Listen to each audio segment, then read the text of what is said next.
Paano ba? Walong mga gusto ng babae na ginagawa ng mga lalaki. Kaya dapat makinig kang mabuti. Like and share our videos and subscribe kung hindi ka pa nakasubscribe. Sa number 1 natin, may sense of humor. Ika nga nila, funny is the new handsome. Totoo nga na daig ng kwela at matatalino ang mga gwapo o machong mga kalalakihan. Sa personal na opinyon, mas tatagal or mas magtatagal ang isang relasyon kung ito ay may open communication. Hindi lang kasi sa feelings, kundi sa mga bagay na interesado kayong pag-usapan. Masarap magstay sa isang relasyon na masaya. Yung walang dull moment. Yung tipong anything under the sun ay kaya nyong pag-usapan dahil malawak ang inyong mga kaisipan. Kaya napakasaya ng mga kababaihan kapag funny at medyo may pagkakomedian ang kanilang partner. Meron din namang masyadong seryoso sa simula pero grabe po punchline. Yan ang mga bagong funny is the new handsome. Masarap din kausap yung mga kwelang lalaki na may sense ang mga sinasabi at swabe sa mga jokes at banat. Ang gagaling tumiming. Talaga naman parang akala mo minsan nasa comedy bar ka pero kasama mo lang siya.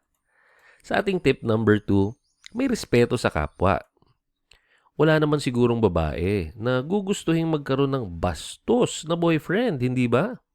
Maraming babae ang hangad ay respeto at maayos na pagtrato. Yung irerespeto ka sa isip, sa salita, at sa gawa. Yung lalaking alam ang boundaries at limitations sa tuwing may pag-aaway o hindi pagkakaintindihan.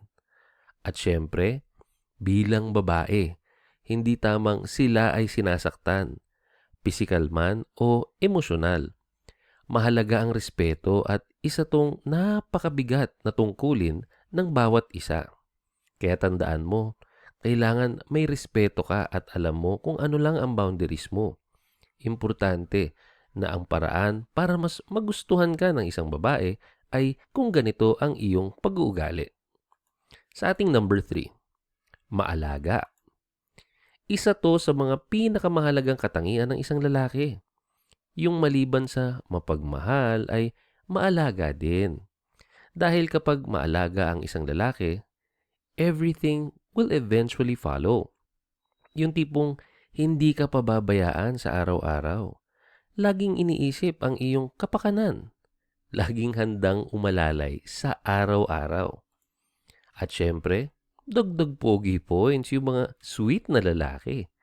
Yung mga tipong bawat facial expression ng babae ay naiintindihan na niya ang ibig sabihin. Kaya tandaan mo, kung nakakatawa ka, dapat maalaga ka rin para wala nang dull moment at feeling baby pa din ang iyong girlfriend. Next naman ay may takot sa Diyos. Anumang relihiyon, mayroon ang isang natitipuhang lalaki ng mga babae. Mahalaga na siya ay may takot at may kinikilalang Diyos. Dahil sa haba-haba ng inyong pagsasamahan, dapat lang na may nagga-guide sa inyong relasyon at may alituntunin kayong sinusunod ng buong puso. At syempre, nasa sentro ng inyong pagmamahalan ang opinyon ng Panginoon. Ibig lamang din sabihin nito ay itatrato ka ng lalaki ng maayos at hindi ka niya lolokohin. Marami kasing sa simula ay mabait, nakakatuwa, ang pogi tignan, pero parang wala naman siyang spiritual na guidance. Parang wala siyang kinikilala or kinatatakutang mas mataas sa kanya. Kaya importanteng may takot talaga sa Diyos. Panglima, mapagmahal na pamilya. Mahalaga din na ang pinanggagalingang pamilya ay maayos, may values at mapagmahal. Dahil syempre kung anong klaseng kapaligiran ang kinalakihan niya, ay kanya ding makakasanayan. Sino ba namang babae ang gustong ma-inlove sa isang lalaki na galing sa pamilya ng mga drug lord or drug addict? Idealistically, wala. Pero may iilang babae na hindi talaga mapipigilan ang puso kapag nagmahal. Kaya dapat maging wais at matalino sa pagpili ng magiging kasintahan. Ang pagiging mapagmahal na pamilya ay nagbibigay ng malaking suporta at tumutulong sa kanyang pagmamature. Kaya ilan ito sa mga katangian na talaga namang magugustuhan ng isang babae. Number 6. Responsable or responsible. Maraming babae sa panahon ngayon ay pihikan sa pagpili ng kanilang kasintahan dahil sa kanilang paghahanda sa future. Kung may listahan man sila, isa ito sa pinakaunang katangian na gusto nila. Yung responsable, may trabaho at may pangarap. Sa henerasyon ngayon, mas maigi kung parehas kayong mag-grow sa isang relasyon. Yung naghihilahan kayo pataas upang makamit ang inyong mga pangarap. Natural lang kasi na sa isang relasyon ay may mga kanya-kanya kayong goals in life. At meron din naman kayong goals na gusto nyong ma-achieve together. Paano mo nga naman bubuhayin ang pinapangarap mong pamilya kung wala kang trabaho o tatamad-tamad ka sa buhay? Sa ating number 7, trustworthy. Sabi nga nila ang trust ay parang isang baso na kapag nabasag, mahirap nang ibalik.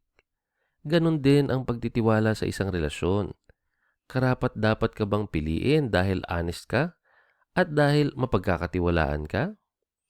Kaya mo bang makontento sa iisang babae? Kaya mo bang panindigan ang mga pangako mo? Kaya mo bang aminin ang mga pagkakamali mo? Kaya mo bang magsabi ng totoo? Kung oo, maaaring magugustuhan ka ng babae. Yan ang pagiging trustworthy or mapagkakatiwalaan. Sa ating number 8, consistent. Maraming lalaki ngayon ay sa una lang magaling. Kaya mahirap na talagang makahanap ng isang lalaki na consistent sa mga gawain nila. Katulad na lang ng mga little surprises, constant and unconditional love and respect. At syempre, huwag kakalimutan ang care. Ang pagiging consistent ay hindi kayang gawin ng lahat ng lalaki. Pero pag nakita mo at natansya mo na yung taong gusto mo ay very consistent at talaga namang masasabi mong nakuha niya na rin ang ilan sa mga checklists mo kanina. Simula 1 hanggang 8. Isa lang ang ibig sabihin niyan. Jackpot! Talaga namang magiging masaya at harmonious ang iyong relasyon. Lahat ng aspeto na yan ay tatamaan kung ang mga lalaki ay hindi lang sa panliligaw at sa first few months magagaling. Tandaan, kailangan maging wais ka. Madalas sa ligawan, best foot forward. Puro mga magaganda at mga pabida ang ginagawa. Kaya importante na kilalaning mabuti bago ka dumiretso sa relasyon na gusto mong subukan. Once again, maraming salamat sa patuloy na panonood at pagsuporta. Maaari kayong mag-subscribe, mag-like, and mag-share. At syempre, huwag kalimutan mag-comment kung aling tip ang pinaka nagustuhan ninyo or aling tip ang pinaka nakarelate sa inyo. Muli, maraming salamat at magkita-kita tayo sa mga susunod pang video.